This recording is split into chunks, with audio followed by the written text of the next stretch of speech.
اللہ الرحمن الرحیم۔ السلام علیکم فرینڈز، کیسے آپ؟ I hope you very well. اللہ تعالیٰ نے خنزیر کو یعنی کہ سور کو کیوں پیدا فرمایا؟ اس کی ایسی کیا ضرورت پڑ گئی تھی جو اللہ تعالیٰ نے اتنے گندے جانور کو اس دنیا میں بھیجا؟ مسجد میں اس کا 4 بار ذکر آیا ہے۔ اللہ تعالیٰ کی مخلوق اتنی زیادہ بڑی ہے کہ جس کا شمار بھی نہیں کیا جا سکتا، لیکن تمام مخلوقات میں ایک بھی ایسا جانور نہیں ہے جسے اللہ رب العزت نے بنا کسی حکمت اور بنا کسی مقصد کے پیدا فرمایا ہو۔ اللہ تعالیٰ نے سور کو کیوں پیدا کیا، جسے خنزیر بھی کہتے ہیں، اور یہ بھی خدا کی ایک مخلوق ہے، لیکن اللہ تعالیٰ نے خنزیر کو گلیج اور حرام جانور کہا ہے۔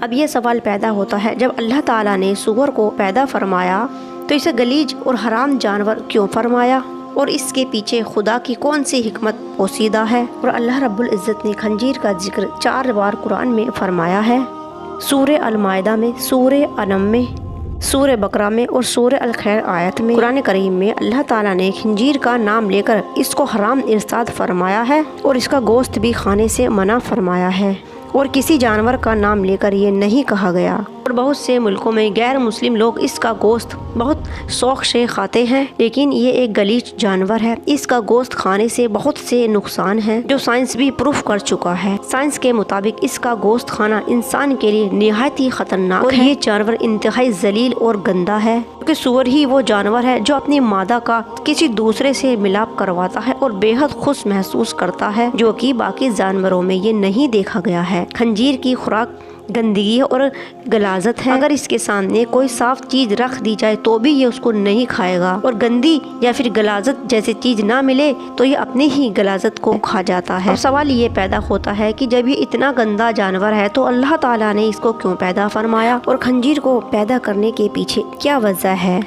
دوستو، حضرت عبداللہ بن عباس رضی اللہ تعالیٰ عنہ ایک حدیث مبارک کو روایت کرتے ہوئے فرماتے ہیں، جب عیسیٰ بن مریم رضی اللہ تعالیٰ عنہ کے حواریوں نے آپ رضی اللہ تعالیٰ عنہ سے کہا، آپ ہمارے لیے کسی ایسے انسان کو زندہ فرما دیجئے جو ہمیں حضرت نوح علیہ السلام کی کشتی کے مطابق درست معلومات کرائے، تب حضرت عیسیٰ علیہ السلام نے تھوڑی سی مٹی کو اٹھایا کہ یہ مٹی حمد بن نور کی مٹی ہے۔ پھر آپ رضی اللہ تعالیٰ عنہ نے اس مٹی پر اپنا عصا مارا تو ایک بڑا شخص اٹھ کھڑا ہوا۔ جب اس نے کشتی نور رضی اللہ تعالیٰ عنہ کا سوال کیا تو اس بوڑھے شخص نے بتایا، حضرت نوح علیہ السلام کی کشتی 1200 گج لمبی اور 600 گج چوڑی تھی، اور اس کے اندر 3 منزل تھی۔ پہلی منزل پر حضرت نوح علیہ السلام اور تمام جانور موجود تھے، اور دوسری منزل پر انسان تھے، اور تیسری منزل پر پرندے اور جانور کی غلاظت کی وجہ سے کشتی میں گندگی اس قدر پھیل گئی تھی اور بدبو بھی اس قدر اٹھنے لگی تھی، جس کی وجہ سے حضرت نوح علیہ السلام پریشان ہوئے اور اللہ تعالیٰ سے دعا مانگی۔